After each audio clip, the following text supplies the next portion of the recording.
नमस्ते सबैजनामा सन्चै हुनुहुन्छ हजुरहरू। आज यो भिडियो बनाउनुको वास्तवमा कारण चाहिँ एकदम इम्पोर्टेन्ट छ हैन, सबैजनाले हेरिदिनु होला अनि तपाईहरुलाई मन पर्यो भने लाइक कमेन्ट पनि गरिदिनु होला। टपिक चाहिँ आजको के रहेको छ भने Nepal to India new Delhi हैन, एमबीसी लागि इन्टरभ्यु लागि रोमानिया लागि कसरी जाने, के गर्ने, कहाँ जाने, कसरी बस्ने, अनि कोसँग जाने, कसरी बोल्ने हैन, त्यहाँ त्यो तरिकाहरु म सिकाउँदै छु। किनकि फेसबुक चाहिँ म गर्छु नि त, अस्ति गएर आएको म पनि हैन, अनुभव गरेर के हुन्छ कस्तो हुन्छ सबैलाई म सबै त्यो भएको इन्डियामा नेपालमा के भएको सबै तपाईहरुलाई शेयर गर्छु। सो त्यसैले न स्किप गरेर तपाईले भिडियो हेर्दिनु होला अन्तिमसम्म हैन। अब 3-4 मिनेटको हुन सक्छ, अलिकति लामै हुन सक्छ हैन। सो त्यसैले सबै न स्किप गरेर हेर्दिनु होला है त। ल अब सुरु गरौँ भिडियोमा। अब जस्तै तपाईको प्रोसेस गरेको 3 महिनामा 3 महिना 3.5 महिनामा वर्क पर्मिट आउँछ हैन। अब त्यहाँ रोमानियाको सरकारले दिने भनौँ वर्क पर्मिट अनुमति पेपर दिने भयो, यदि ल कामको लागि भनेर दिन्छ।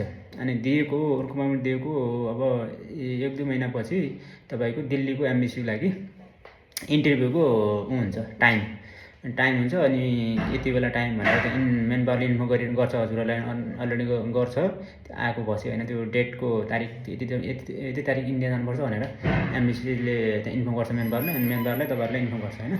जस मेरो पनि म पनि अस्ति गएर आएको, मेरो पनि आएको त 2 महिना 3 महिना पहिले आएको थियो। अनि इन्फो गरेको अक्टोबरमा, मेरो नोभेम्बर 7 मा थियो इन्टरभ्यु इन्डिया। अनि हामीले चाहिँ अक्टोबर 1 मा इन्फो गराएको थियो।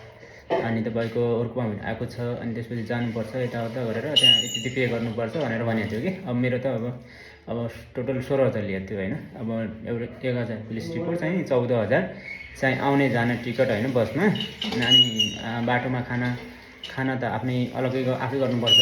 बस्ने हैन, होटलमा बसेको खाएको, अनि त्यो होटलबाट त्यो दिल्ली एमबीसी लिएको ट्याक्सी भाडा हैन सबै गरेर टोटल गरेर 14,000 चाहिँ मेन पावरले मागेको थियो मेरो मेन पावरले हैन। अब तपाईहरुको मेन पावरमा अब तपाईहरुमै भर पर्छ, अनि तपाईको मेन पावरमा भर पर्ने कुरा हो त्यो त हैन, कति लिन्छ के लिन्छ भन्ने कुराहरु। अनि अब नेपालबाट कहाँ जाने, कसरी कुन ठाउँबाट जाने भन्ने हुन्छ हैन। अब त्यो मेन कुरा त भर पर्छ तपाईको मेन पावरमा। अब तपाईको मेन पावरले के गर्छ त, अब एक जना पठाउँछ कि ग्रुपमा पठाउँछ कि, अनि त्यो भर पर्छ। उनले आफ्नो एरियाबाट त्यहाँ जसरी नि दिल्ली जाऊ भन्छ कि हैन, के गरेर हुन्छ अब त्यो तपाईहरुको मेन पावरमा भर पर्छ। तर मेरो मेन पावरले चाहिँ इन्फर्म गरेको थियो मलाई।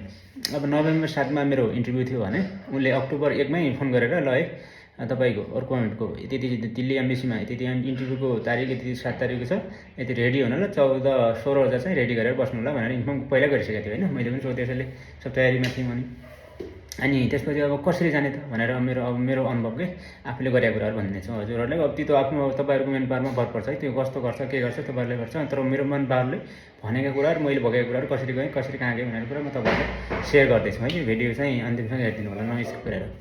अनि त्यसपछि तपाईको यहाँबाट कताबाट हुन्छ तपाईको कुन ठाउँ हुन्छ अनि त्यहाँबाट गएर अब काठमाडौँ बोलाउँछ कि हैन।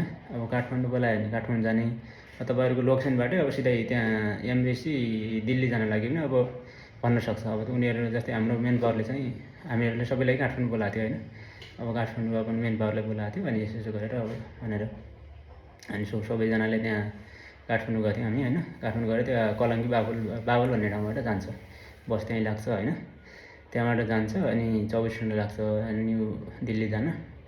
त्यहाँ गयो अनि टक्क अनि उनीहरुले बसहरुको अलरेडी टिकट काटिसकेको हुन्छ हैन। त्यहाँ व्यवस्था गरेर आफू जाने हो, टक्क बसमा जाने।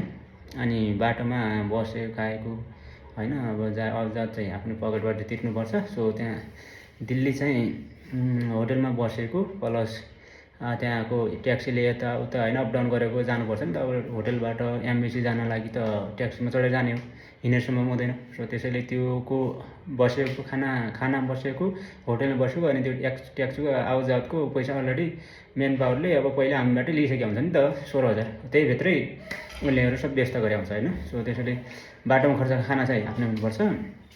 तल दिल्लीमा कति दिन बस्छ अब त्यो उमा भर पर्छ हैन। एक दिनमै जहाँसम्म एक दिनै सिद्ध हुन्छ, हाम्रो त एक दिनमा सद्दिएको थियो। हामी उता 6 तारिख रे 6 तारिख नै 5 तारिख गएको थियौँ, 6 तारिख पुगेको थियौँ, फ्रेस भयौँ, त्यो दिन त्यतिकै बस्यौँ। अर्को दिन बिहान अनि सबैजनालाई बोलायो अनि 7 तारिख यहाँ गएपछि अनि त्यसपछि के गर्ने त हैन। त्यहाँको सबै डकुमेन्टहरु रेडी गर्ने, त्यहाँको जस्तै यहाँको मेन पावरको नेपाली मेन पावरको त्यहाँ इन्डिया एजेन्ट हुन्छ फेरि, उनीहरुले एजेन्टले हामीलाई रिसिभ गर्छ अनि यतिजना आऊ होइन गरेर भनेर यसो हामीलाई गर्छ त्यहाँको इन्डिया एजेन्टले गर्छ रिसिभ गर्छ होइन। सो त्यसैले हाम्रो त्यहाँको इन्डियाको एजेन्ट थियो त्यसले होटलमा व्यवस्था गर्ने सबै कुरा खानपिन गर्नु लागि उनीहरूलाई व्यवस्था गर्छ। अनि त्यसपछि बिहान आउँछ अनि कसरी इन्टरभ्यू दिने कसरी फेस गर्ने त्यहाँ कसरी जाने भनेर बिहान आएर एकचोटि सबैजनालाई बसालेर सिकाउँछ कि यसरी क्वेसनहरू आउँछ यसरी भन्ने त्यहाँ यसरी जाने भनेर एकचोटि त्यहाँनिर पनि सामान्य इन्टरभ्यू लिन्छ कि सबै। अब कस्तो नर्भस छ कि छैन कति नर्भस हुन्छ होइन भन्न सक्दैन। अब त्यहाँनिर अब त्यहाँको इन्डिया नेपाली एमएनहरूको इन्डिया एजेन्टले हल्का सानो इन्टरभ्यू लिन्छ कि त्यहाँनिर त्यतिकै अब कति बोल्न सक्छ भनेर सानो त्यो इन्टरभ्यू लिन्छ होइन। त्यो इन्टरभ्यूमा एकदमै जे छ त्यही भन्ने अब जे आउँछ उनले सोधेको त्यो एन्सर नर्मली आउँछ नि अक्षर नेम भन्ने उनले अब त्यो सामान्य भइहाल्यो त्यो सबैले आउँछ त्यो पछि भन्ने छ के सोध्छ त्यहाँ मिसभित्र होइन। अनि त्यो दिन त्यहाँबाट त्यहाँ डकुमेन्ट रेडी गर्छ। अनि त्यसपछि 2टा फोटो चाहिँ अनिवार्य हुनु पऱ्यो 2टा फोटो चाहिँ अनिवार्य एकदम सेम कि पहिला तपाईँले जुन 3 महिना पहिलाको फोटो खिचाएर अहिलेको फेस कस्तो छ त त्यो सेम छ भने फेरि त्यसमा ठिक छ केही गर्नु परेन। अझै तपाईँले पहिलाभन्दा दुब्लाउनु भएको छ पहिलाभन्दा मोटो हुनुभएको छ भने त अलिकति फेसमा त्यो फरक पर्छ नि त डिफ्रेन्ट आउँछ। सो त्यसैले अझ फेरि हेर्छ होइन एकदम क्लियरली हेर्छ अब त्यो फोटो ठिक छ भने ठिक ओके भन्छ भएन भने अनि सबै त्यो फेरि फोटो खिचेर 2टा फोटो चाहिँ चाहिन्छ त्यो डकुमेन्टमा चिप्काउनुपर्छ कि हाम्रो त खिच्नु परेको थिएन उस्तै थियौँ पहिला पनि अहिले पनि उस्तै त्यसैले सबैजनाको हाम्रो केही खिच्नु परेको थिएन सबै ठिकै थियो। अनि त्यही भइसकेपछि अनि त्यसपछि त्यहाँ फोटो डकुमेन्टहरू रेडी गर्ने नागरिकताको फोटोकपी चाहिन्छ फेरि ओरिजिनल चाहिन्छ है त्यहाँ डिजिटल बनाउन रङ्गीन त्यो चाहिन्छ एउटा। अनि पासपोर्टको चाहिँ फोटोकपी पनि चाहिन्छ तर उनीहरूले अलरेडी फोटोकपी गरिसकेको हुन्छ तर हामीले पनि गर भने हामीले पनि गरेका थियौँ। अनि त्यो फोटोकपी पनि गऱ्यौँ। अनि त्यसपछि त्यहाँ अब बिहान उनीहरूले अब ट्याक्सीमाले लिन्छ अनि त्यहाँ लिएपछि एउटा लाइन लाउँछ अनि त्यहाँ लाइनमा लाइन जाने हो त्यहाँ कहाँको लाइन लाग्छ अनि त्यसपछि उनीहरूले लाइन लाउँछ त्यहाँ हुन्छ धेरै हुन्छन् अरू हुन्छन् आफू हुन्छन् सबै एकदमै नडराएर एकदमै सिम्पल क्वेसन कि त्यस्तो केही नै हुँदैन त्यस्तो डराउनै पर्दैन जाने ड्याक्क होइन लाइनमा लाग्ने नाम आउँछ होइन नाम भन्दा पनि त्यहाँ त्यो लाइन बाई लाइन आउँछ भनौँ न एकजना अगाडि गयो भने पछाडि कति काउन्टरमा जाने भनेर त्यहाँको सेक्युरिटीले भनिदिन्छ कि फलानु काउन्टरमा जाऊ भनेर जान्छ अनि ट्याक्क जाने आफ्नो डकुमेन्टहरू त्यहाँ ट्याक्क सट्ट आउने उता सिसाबाट उता इन्टरभ्यू दिने मान्छे बसी आउँछ होइन हाम्रो उता यता सिसाभन्दा यता हुन्छ हामी ट्याक्क माइक हुन्छ त्यसरी बोल्ने उसले बोलेको हाम्रो माइकमा सुनिन्छ हामीले बोलेको माइकबाट उसलाई सुनिन्छ होइन उसले डकुमेन्ट माग्छ अनि डकुमेन्ट उसमा तल पोल जस्तो हुन्छ त्यहाँ एउटा दरा जस्तो हुन्छ सासै हालिदिन्छ उसले लग्छ कि अनि लग्छ अनि त्यसपछि सोध्छ अब के सोध्छ त होइन अब उसको मनमा जे लाग्छ त्यही सोधिदिनु सक्छ यदि यही सोध्छ भन्ने हुँदैन त्यसमा फेरि जे पढेको भन्दा बाहेक पनि सोधिदिनु सक्छ होइन।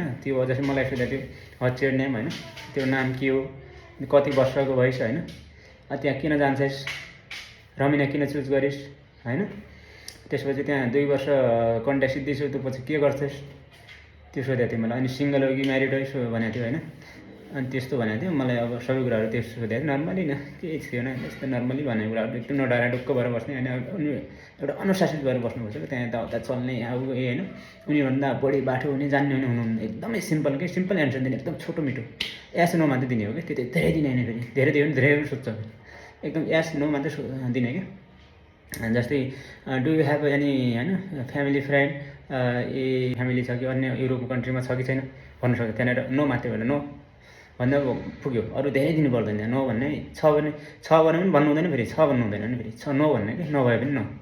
अनि एक्सपिरियन्स सोध्छ होइन कति वर्ष एक्सपिरियन्स छ भन्छ अब मलाई त सोधिएको थियो मैले 5 वर्ष भनेको थिएँ मैले गरेको थिएँ 5 वर्ष भनेर नो भए पनि एक्सपिरियन्स छ भन्नुहुन्छ नि छैन भन्नु हुँदैन त्यहाँ यस आई हेभ होइन 3 इयर्स 4 आवर्स होइन 4 इयर्स होइन 5 इयर्स त्यति भन्दैन कि उसले त्यति सोध्छ। अनि त्यसपछि केही हुँदैन एकदम नर्मली के एकदमै ढुक्क ठ्याक्कै डराउनै पर्दैन होइन एकदम जाने केही पनि डराउनु पर्दैन त्यस्तो भएको थियो। अनि त्यसपछि त्यहाँ एउटा इन्टरभ्यू दिएर अनि सबैजना एक ठाउँमा जम्मा हुने त्यसपछि फेरि अब त्यहाँको एजेन्टले त्यहाँ अब त्यति ल गाडीमा जाऊ ट्याक्सीमा जाऊ भनेर त्यहाँ गाडीमा गरिदिन्छ होइन त्यहाँ पठाएर फेरि नेपाल आउने हो जता त आफ्नो अब घरको एरिया कता छ अनि त्यही अनुसार उसलाई भन्ने म यति ठाउँको छु मान्छे यता जान चाहन्छु भन्ने म नेपाल आउँदै थिएँ अब मलाई थाहा भएन तर नेपालमा डाइरेक्ट गाडी आउँदो रहेछ त्यहाँबाट दिल्लीबाट थाहा भएन मलाई त्यो काठमाडौँ गाडीमा आएको थिएँ त्यहाँ सुनौलीमा बोर्डरमा आयौँ अनि त्यहाँबाट फेरि त्यहाँ झऱ्यो अनि त्यहाँबाट बुटोल आएँ होइन बुटोलबाट सिधै नेपालमा आएको थिएँ होइन।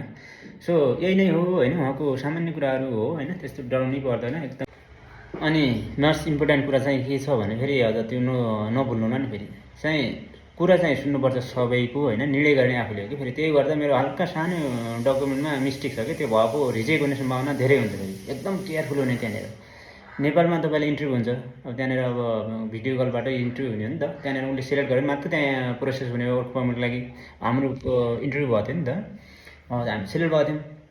त्यहाँनिर मेन पावरको मान्छेहरूले भनेको थियो कि अलि म्यारिट हो भने म्याचुर सोध्छ, अब तिनीहरूले भाग्दैन, त्यहाँ राम्रो काम गर्छ, यताउता भाग्दैन भने म्याचुर सोचेर उसले एक्सेप्ट गरेर सिलेक्ट गर्छ भनेर भनेको थियो होइन। अब भन्नु त अब भन्न त के भन्थ्यो, इङ्ग्लिस आफूले उनले भनेको कुराहरू सोध्यो भने एन्सर दिन सक्यो त उनीहरूले एक्सेप्ट सिलेक्ट गरिहाल्छ।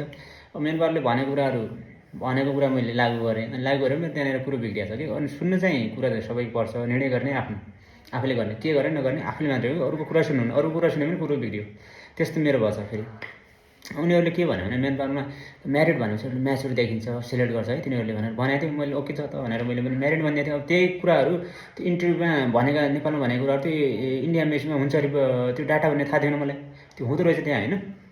सो त्यही भएर मैले त्यहाँ म्यारिट बनाएको थिएँ नेपालमा। अनि त्यही भएर चाहिँ अब त्यहाँ डकुमेन्टहरू सबै रेडी थियो नि त मेरो, अब सबै रेडी भएपछि मैले इन्डिया मेसमा गएपछि हाम्रो डकुमेन्ट आउँछ, हामीले दिने हो। त्यहाँभित्र त्यहाँ टिक लगाए हुन्छ कि सिङ्गलमा हो कि म्यारिड हो भने त्यहाँ सेपरेट हो होइन, डिभोर्स भएको भने त्यहाँ एउटा एक एकवटा अप्सन हुन्छ भने त्यहाँ लगाएर मेरो म्यारिडमा लगाइदिएको थियो कि। त्यहाँ मैले नेपालमा म्यारिड बनाएको थिएँ, त्यो कुरा मलाई थाहा थिएन। अनि मैले त्यहाँको इन्डिया एजेन्टलाई के भनेको थिएँ भने, भाइ साहब मैं नेपाल में मेरिट बोला था, अभी इधर क्या क्या बोलना पड़ेगा। मतलब उसले के गरिदियो भने मेरो डकुमेन्टमा तर मेरिटमै थियो कि, त्यो केही गर्नु पर्थेन थियो। उसले यसलाई क्यारमेट गरेर सिङ्गलमा लगाइदियो। मैले सिङ्गल हो मैले भनेको थिएँ मलाई, त्यसरी यो कुरो बिग्रिएछ मेरो पनि होइन। त्यहाँनिर रिजेक्ट हुने सम्भावना धेरै हुन्छ कि, त्यसरी भनेपछि उनीहरूलाई कन्फ्युज हुन्छ नि त, झुट बोले भन्ने हुन्छ नि त। जस्तै मलाई त्यस्तो भएको थियो। अब उसको अब इन्टरभ्यू दिनेको दिल्ली एमबिसीको इन्टरभ्यू दिने मान्छेको कम्प्युटरमा डाटा हुन्छ हाम्रो, के बोल्यो के बोलेन, यसले कति झुट बोल्यो भन्ने कुरा सबै डाटा हुँदो रहेछ। अनि मलाई के त अब मलाई जसरी थाहा भएन नेपालमा इन्टरभ्यू दिएको त्यहाँ हुन्छ डाटा भने थाहा भएन। अनि त्यहाँको एजेन्टलाई, इन्डिया एजेन्टलाई भनेको केही फरक पर्दैन, केही फरक पनि त्यही टेन्सन नदिए, अब त्यहाँ जे भनेको कुराहरू एकदम कन्फिडेन्सका साथमा दिएँ होइन। तर त्यो केही फरक पर्दैन भन्थ्यो त्यहाँको मान्छेले। अब त्यस्तो हुन्छ कि, अब अरूको कुरा चाहिँ सुन्ने, निर्णय गर्ने आफूले। त्यहाँ जे छ त्यहाँ डकुमेन्ट त्यही भन्नुपर्छ। फेरि त्यो मैले त म्यारिडमा टिक लगाएको थिएँ, म म्यारिड त होइन, अनम्यारिड हो। बट के गर्ने, अब नेपालमा भन्ने छ, अब झुट बोल्यो। अब त्यहाँनिर अब के गर्ने, अब म्यारिडमा टिक लगायो, उसले मेरिट दिएर सिङ्गलमा टिक लगाइदियो कि। अनि भने चाहिँ अब भित्र गएर सोध्यो, अब लास्ट सबै क्वेसन सिङ्गलमा सोधेको थिएन कि, लास्टमा सोधेको क्वेसन आर यु म्यारिड भने नो आइएम सिङ्गल म्याम भने मैले होइन। भनेको फेरि उताबाट चाहिँ हेऱ्यो नि त, उसलाई उसको डाटामा त मेरो म्यारिड पनि देखिएको छ। फेरि डबलचोटि सोध्यो आर यु म्यारिड भने नो आइएम सिङ्गल भने, फेरि ओके भन्यो। त्यहाँबाट त्यसले केही भनेन कि, करस भनेर जाऊ भनिदियो। त्यहाँनिर रिजेक्ट हुने सम्भावना धेरै छ भन्ने मैले आफ्नै फिल भइरहेको छ होइन। अनि त्यसको त्यहाँको मेन पावरलाई भनेको थिएँ, त्यहाँको मेन पावर नै त्यहाँको एजेन्टलाई भनेको थिएँ, केही फरक पर्दैन भन्दैछ भन्न त। तर फरक चाहिँ पर्छ है। फेरि त्यहाँनिर एकदम केयरफुल हुनु होला नि। फेरि उनीहरूलाई जे डकुमेन्टमा छ नि त्यही भन्ने, सिङ्गल छ भने सिङ्गल भन्ने, म्यारिड छ भने म्यारिड भन्ने। किनकि त्यहाँनिर रिजेक्ट हुने सम्भावना धेरै हुन्छ कि, उनीहरूले झुट बोल्यो, अब त्यहाँ गएर काम गर्न त्यसले काम गर्दैन, भागेर अर्को अन्त जान्छ भन्ने सोच हुन्छ उनीहरूलाई। त्यहाँनिर रिजेक्ट हुने सम्भावना धेरै हुन्छ नि, एकदम केयरफुल भएर। त्यस्तो भएको थियो मेरो आफ्नो अनुभव सुनाएको तपाईँहरूलाई। मेरो त्यस्तै भयो कि, डकुमेन्ट बिग्रिएर मेरो एकदम तनाव छ नि म नि, त्यस्तो भएर एकदमै केयरफुल हुनु होला होइन। सोध्न चाहिँ केही सोध्दैन, इजी हो कि, इजी नर्मली सोध्छ कि। नपढेको मान्छेले भन्नाले एकदम सामान्य मान्छेले भन्न सक्छ कि उसले क्वेसन, एकदमै उनीहरू बोलेको एकदमै बुझिन्छ कि। त्यस्तो हार्ड इङ्ग्लिस बोल्दैन नि त तिनीहरूले, अब त्यस्तै हो बोल्ने। अब युरोपतिरको कन्ट्रीहरूले त्यस्तो बोल्दैन। अब एकदम हार्ड भनेको त इङ्ग्लिस कुइरीहरूले भनौँ न, बेलायतीनहरूले, अमेरिकनहरूले बोल्ने हो। त्यस्तो इङ्ग्लिसहरू खासै हामीले जानेको छैन भने उनीहरूले बोलेको बेला अलिकति गाह्रो हुन्छ नि त। उनीहरूको युरोपियनहरू कन्ट्रीबाट बोलेको एकदम हामी जस्तै सेम बोल्छ, एकदम बुझिन्छ। नोटारा दिनु होला, ढुक्क सिलेक्ट हुन्छ तपाईँहरूको। डकुमेन्ट एकदम क्लियर छ भने त्यहाँ इन्टरभ्यूमा केही फरक परेन। सामान्य नाम सोध्ने हो, एज सोध्ने हो, अनि किन जान्छ, किन चुज गर्छ रमन्या होइन, त्यही सोध्छ। अब त्यस्तै छ, मेरो अनुभव भएको कुरा यस्तै छ।